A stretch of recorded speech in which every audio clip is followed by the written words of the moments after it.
اور مفعول ٹو بنا لیں. پہلے ایک مفعول آ چکا ہے ہم، پھر اس کا دوسرا مفعول آیا الکتابہ، پھر اس کا تیسرا مفعول آ رہا ہے الحکمتا.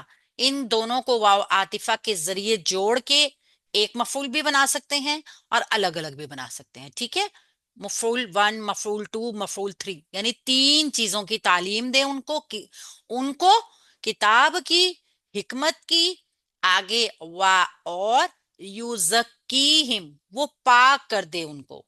یہاں پہ فعل مضارع کا آیا ہے، صیغہ واحد ہے، مذکر ہے، غائب ہے، وہ پاک کر دے ان کو. ہم ضمیر اس کے ساتھ جو جڑ کر آئی ہے یہ مفعول ہے. ٹھیک ہے، زا، کاف، یا اس کا روٹ ورڈ ہے. اچھا سوری، زا کاف واو، زا کاف واو اس کا روٹ ورڈ ہے. یوزکیہم، وہ پاک کر دے ان کو. ان کا بے شک، حرف ناصبہ مشبہ بالفعل کا جو ہے اس کا اسم، یعنی اسمو انا، اور انا کا اسم منصوب ہوتا ہے، یہ ضمیر بھی منصوب ہے. انتا، تو ہی، ضمیر منفصل جملہ اسمیہ کا حصہ بنتی ہے اور یہ ہمیشہ مرفوع ہوتی ہے اور علیحدہ ہو کر آتی ہے، یعنی ڈیٹیچ پروناؤن ہے. ضمیر منفصل مرفوع. العزیز، سب پر غالب، اللہ تعالیٰ کی صفت. ال سے پتہ چل رہا ہے معرفہ ہے، عزیز اللہ کی صفت ہے، سب پر غالب. اس کا اسکرین شاٹ لیجیے، اس کو ہم صفت مشبہ کہیں گے. اللہ تعالیٰ کی یہ صفت جو ہے الحکیم، یہ دونوں ایک وزن پہ بھی آ رہی ہیں اور یہ دونوں اللہ کی صفات ہیں. اور پھر اللہ کی جو صفات آتی ہیں وہ سیم اس چیز کے پیٹرن کے مطابق آتی ہیں جو اللہ تعالیٰ نے بیان کی ہوتی ہے. الحکیم، عین زا یا اس کا روٹ ورڈ، اور الحکیم ہا کاف میم اس کا روٹ ورڈ. تو اللہ تعالیٰ کی یہ دونوں صفات جو ہیں یہ ایک رسول کی دعا کے حساب سے آئی ہیں. یعنی دعا کیا تھی کہ اللہ تعالیٰ سے حضرت ابراہیم اور حضرت اسماعیل دونوں دعا مانگ رہے ہیں کہ اے ہمارے رب تو انہی میں سے ایک رسول بھیج. کس میں سے؟ ہماری امت میں سے ہی. تو چونکہ ہماری ذریت میں سے ہی اس موقع پہ حضرت ابراہیم کے ساتھ حضرت اسماعیل علیہ السلام بھی موجود تھے، اور وہی آپ دیکھیے کہ اس وادی کو، یعنی اگر ہم دیکھیں کہ حضرت اسماعیل علیہ السلام نے ہی مکہ کی پوری وادی کو بسایا، تو اسی لیے لازمی طور پر یہ دعا انہی کی ذریت کے لیے ہو رہی تھی. اس کا حضرت اسحاق کی ذریت سے تعلق ہمیں نظر اس لیے نہیں آئے گا کیونکہ مکہ میں ان کی ذریت نہیں پھلی پھولی.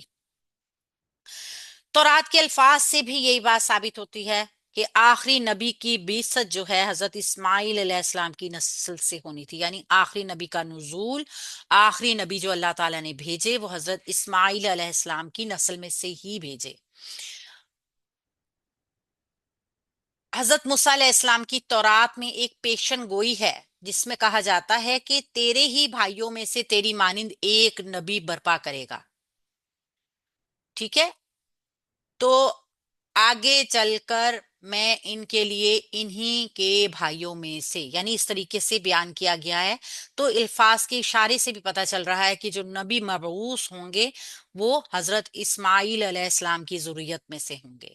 اور بھائیوں کا مطلب کیا ہے یہاں پہ؟ جو حدیث کے اس تورات کے معنوں میں ہے، یعنی کہ امت، وہاں پہ امت، اور یہاں پہ تو واضح طور پہ بتا دیا کہ ایک رسول ہوگا جو ان میں سے ہی ہوگا، یعنی انہی کی امت میں سے ہوگا. اور ہم دیکھ رہے ہیں کہ نبی صلی اللہ علیہ وآلہ وسلم حضرت اسماعیل علیہ السلام کی ذریت میں ہی ہیں. یہ دعا پوری ہوئی، پھر وہ پڑھ کر سنائے. یہاں پہ کام بتایا گیا، یعنی نبی کیا کرتے ہیں. ایک تو اللہ کے نبی صلی اللہ علیہ وآلہ وسلم کی پیشن گوئی یہاں پہ پوری ہوئی. ٹھیک ہے، اسی سے دعا کے حساب سے ہی بھی رسول کا لفظ بھی نکلا. اور ہم آگے بھی مناسب موقعوں پہ دیکھیں گے کہ اللہ تعالیٰ نے نبی بھی اور رسول دونوں کے فرق کو بھی ظاہر کیا ہے. تو یہاں جس رسول کی بعثت کی دعا ہے اس میں تین مقاصد نظر آ رہے ہیں.